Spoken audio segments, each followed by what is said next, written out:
Once again, we've got another picture that was a result of me playing with my son out in the yard. In this case, we rode his tricycle to the park. Well, he rode his tricycle.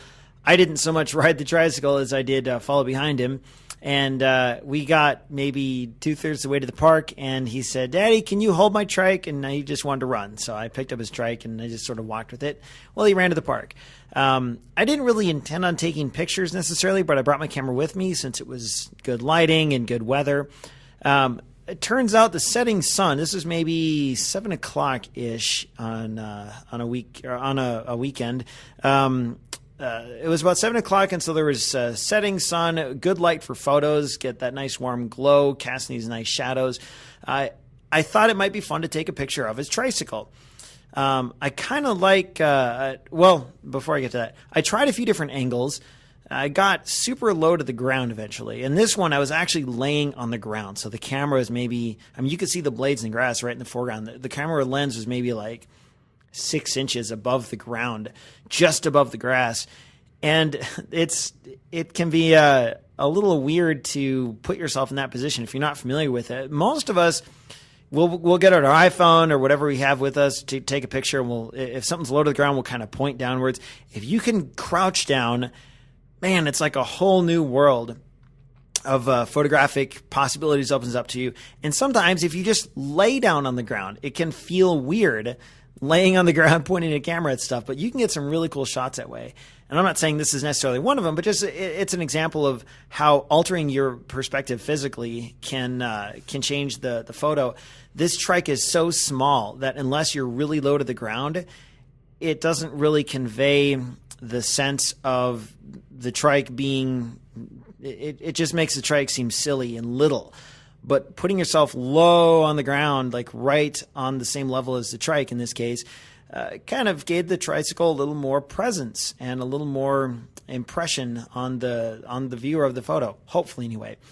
Anyway, if you look at the framing, there's that big tree in the background, and I tried a few other angles, some without that tree, but I kind of like how the tree in the background helps draw the attention to the trike. It's essentially putting the red and the white of the trike against a really dark background so it stands out. It'd be fun to try this in an open field with a clear horizon. And so it'd be fun to try this with nothing on the horizon. But in this case, it was either the tree or the houses. And with the bike or the trike against the houses, it was a little more muddled what you're looking at. And the tricycle didn't really stand out as much. So I had to take that into account when framing the shot. This picture illustrates the importance of lighting. So how do you want your particular subject lit? If you don't have anything to control the light, then you just have the sunlight. And so how are you going to control your subject in order to get the lighting that you want?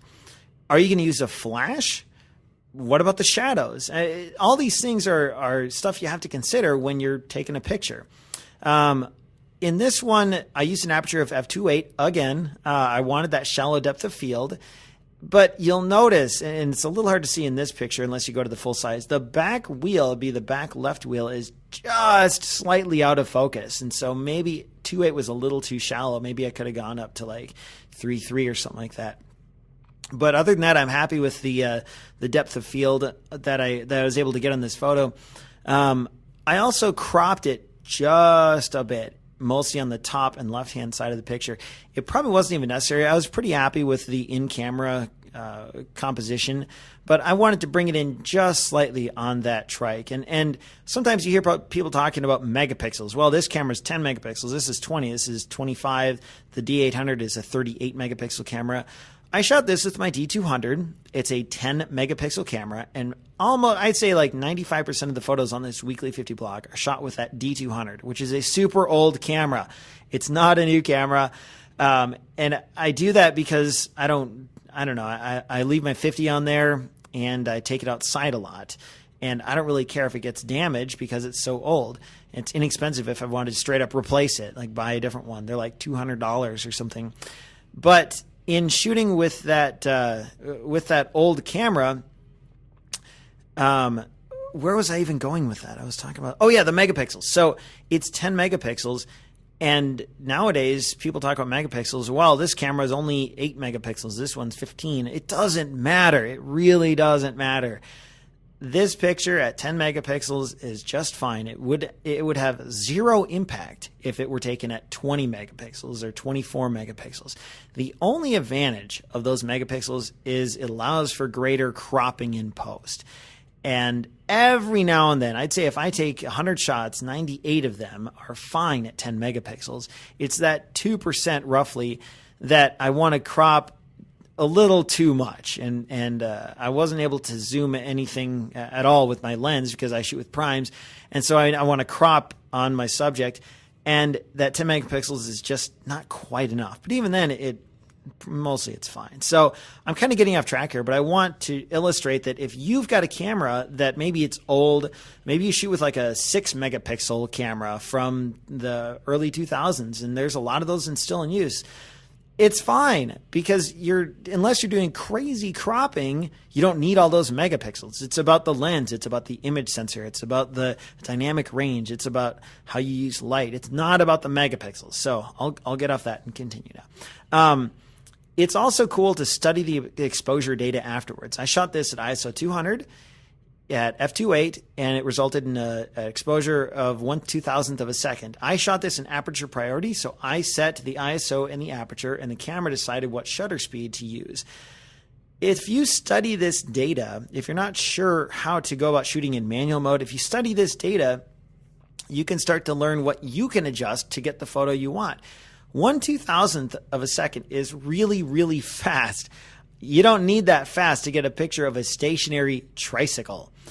I could have easily adjusted, gone down to ISO 100, which would have, it's essentially identical to 200. I mean, there's not much difference, but it's just a slightly better color information that you'll get at ISO 100. Slightly less grain, even though, again, there's like virtually no difference between 100 and 200. But I could have adjusted things to still get a good exposure. And if you study the exposure data on your photo, and if you click through this photo, if you click on the photo, it'll take you to the Flickr page and you can see the exposure data. If you start studying that, studying that and learning about it, you can learn then to control it and shoot in manual mode for when you really want to take full control over stuff. Finally, sorry about the beeping. My phone just went off. I coughed and then my computer beeped. Sorry about all that. Finally, my last takeaway before we end this really long podcast here. It's fun to take ordinary things like a tricycle and photograph them in a new light. Get it? Light? Anyway, you might want to try that someday. Just take something that you think is ordinary and plain and take some pictures of it to make it look a little more interesting or special.